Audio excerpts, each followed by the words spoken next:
August 17th, 2022. Well, the last several videos here, we've been kind of focused on the situation that's developed with our two-tiered justice system, which I had put out a video on prior to the Mar-a-Lago raid, and then we've been following up on the issues that were raised in that. I think in the last video I got into a detail about my views on the classification system and the issues that Trump faces there. And then, of course, previously I got into the issue of why this all happened. And I guess if the people saw today's Tucker Carlson show, he goes into great detail showing exactly the kind of thing that led to this, the individual I mentioned before. And the fact of the matter is that, for instance, in the attempt to the scam that they ran in Michigan, with a claim that these right-wing extremists were going to kidnap Governor Whitmer and put her on trial. That whole thing was is clearly, as a result of the trials that have occurred since then, was orchestrated by the FBI. It was completely generated out of nothing. And $60,000 of taxpayers' money was used to facilitate this. Now, there's no way that an agent could spend that kind of federal money without approval of at least the special agent in charge of his field office, and who knows, that might even have to go back to D.C. to be approved. So the point is that that there is something rogue going on with the FBI and the Justice Department, and clearly has been for some time. I mean, there have been many instances over the years. I mean, certainly the attacks on Trump began well into the campaign before he even got into office. And there are many other instances.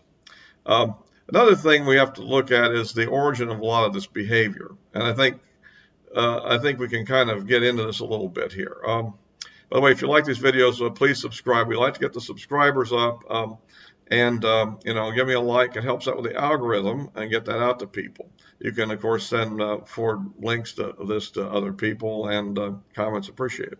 Yeah, I mean, I think a lot of this started with the Patriot Act and the 9/11 and its aftermath, because at the time we were, very concerned about Islamic terrorists, that we have an indigenous Islamic population, and even aliens in the country that are on visas and so forth. And the concern was that they might conduct additional terrorist attacks after what happened on 9/11. And with the Patriot Act, there was an attempt of using kind of what I would call a flypaper approach to try to lure them in to committing to some kind of a terrorist act, and then to pretend to have people that would facilitate it, providing them the materials they needed and so forth. And then before anything would actually happen, they would be arrested and charged with terrorism. And that's kind of a process that went on throughout that period of time. And now we seem to see with the Whitmer case an example of something that, has kind of come home to roost domestically. Because now we have an administration that is now branding large parts of the population somehow as white supremacist or something. And I've said in other videos, this whole white supremacist stuff thing is really nonsense. Yeah, I agree. There's a few wackos out there that probably adhere to some idea like this, but they're not a significant factor. I mean, even if you look at the people that pose threats to the public order, threats of some sort of terroristic type action, they're a minor percent of that, and they're almost all ineffective and a joke. So, yet why are they making such a big deal about this? And that because this is something that, it'll be handled when it shows up, but it's not a major problem. Antifa was a much bigger problem. BLM is a much bigger problem. This is kind of a nuisance level. And so the Whitmer case is an example of this sort of action. I think that aspects of the January the 6th probably will end up eventually being proved, perhaps, to be that too. Because in January the 6th, we don't know how many FBI agents or assets were in the crowd. We know at least one person who appears to be something of that sort, who's not been prosecuted, was clearly openly telling people they had to go into the Capitol. But what else is going on is unclear. There's also a whole new thing that just showed up recently, information about the two failed bomb attempts that were planted the day of the January 6th. And again, it's interesting that to this day, in spite of hundreds of arrests and prosecutions that are going on, the people involved, the bomber who's caught on surveillance video is yet to be identified. And in fact, key video is being withheld from the public that might help identify this individual. And do we somehow think that somebody that's clever enough to evade all this isn't capable of making a bomb that would really work? And so more than likely it was a fake. It wasn't meant to work. It was meant to just be a distraction, perhaps, to what was going on. I don't know. That's something that's going to take future information to come out. But when we look at this FBI thing, the liberal media is just screaming, oh, you're being so mean to law enforcement and all this stuff. But look at the mayhem these people have been into. I mean, look how they set up and framed General Flynn, for example, deliberately. You know, I mean, we know that they were trying to set up Trump with the whole fake Russia hoax thing, which went on for years and clearly damaged not only his administration, but how many Ukrainians are dying today because of this? Because the relationship with the U.S. and Russia was completely damaged during that period. And as a result, Russia has gone, let's say, rogue over it. I mean, that's not to justify the action Russia's taken, but do you think this would be happening if we'd had better relations? You know, at least I don't think so. This has been highly damaging, to say the least. And now we have this current Mar-a-Lago raid issue. Now, obviously, this is largely an attempt to take Trump out of the race because of what's basically just paperwork. And this claim that this, you know, it's already falling apart as being credible, but that doesn't mean it won't be effective.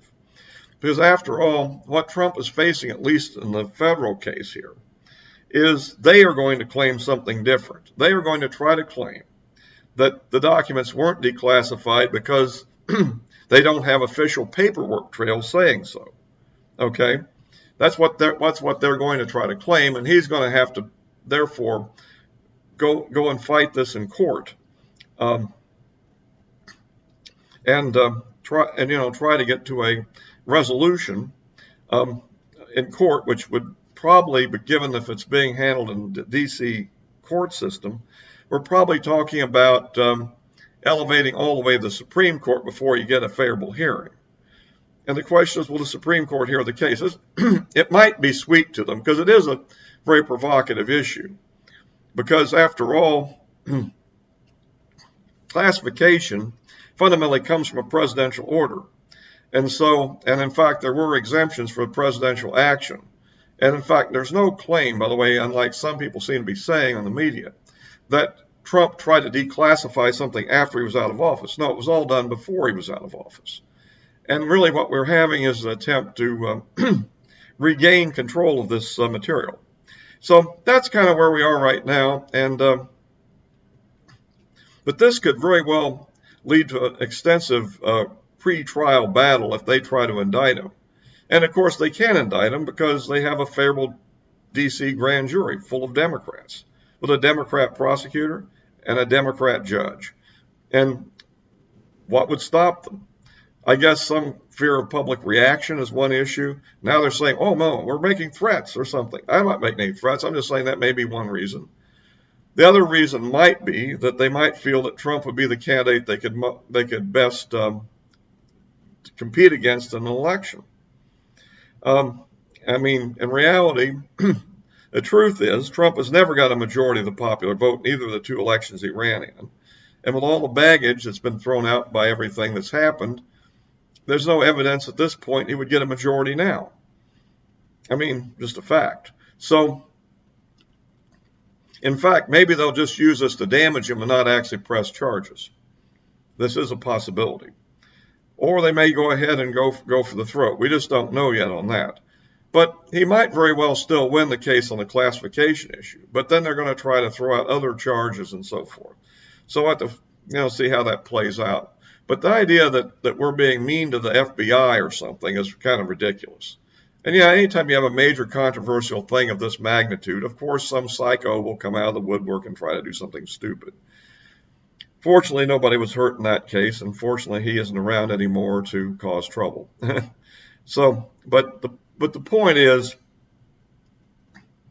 that when you set up things like this in motion, when they could have handled this a lot easier, a lot softer. And now we know also that Attorney General Garland actually set on the approval cycle for a significant amount of time before he actually signed off on this raid. So, in fact, this was brewing probably all summer. And this really wasn't his pet project, but eventually, I guess the pressure to go ahead with it was too great to resist.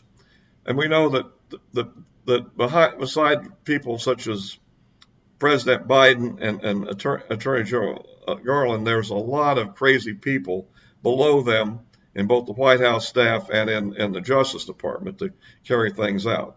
So that's kind of about the way things are, and I kind of wrap that up on that. The good news is, I guess Liz Cheney was defeated in her renomination bid tonight, so come next year we'll have her out of office and hopefully have a much better conservative Republican there. We are apparently running into a lot of battles for in the polling right now. However, I think that once the general election, once these primaries are over and we get into the general election, I think things may improve, because this bill, so-called, bill to fight inflation, Inflation Reduction Act. I mean, even Manchin admits it won't reduce inflation.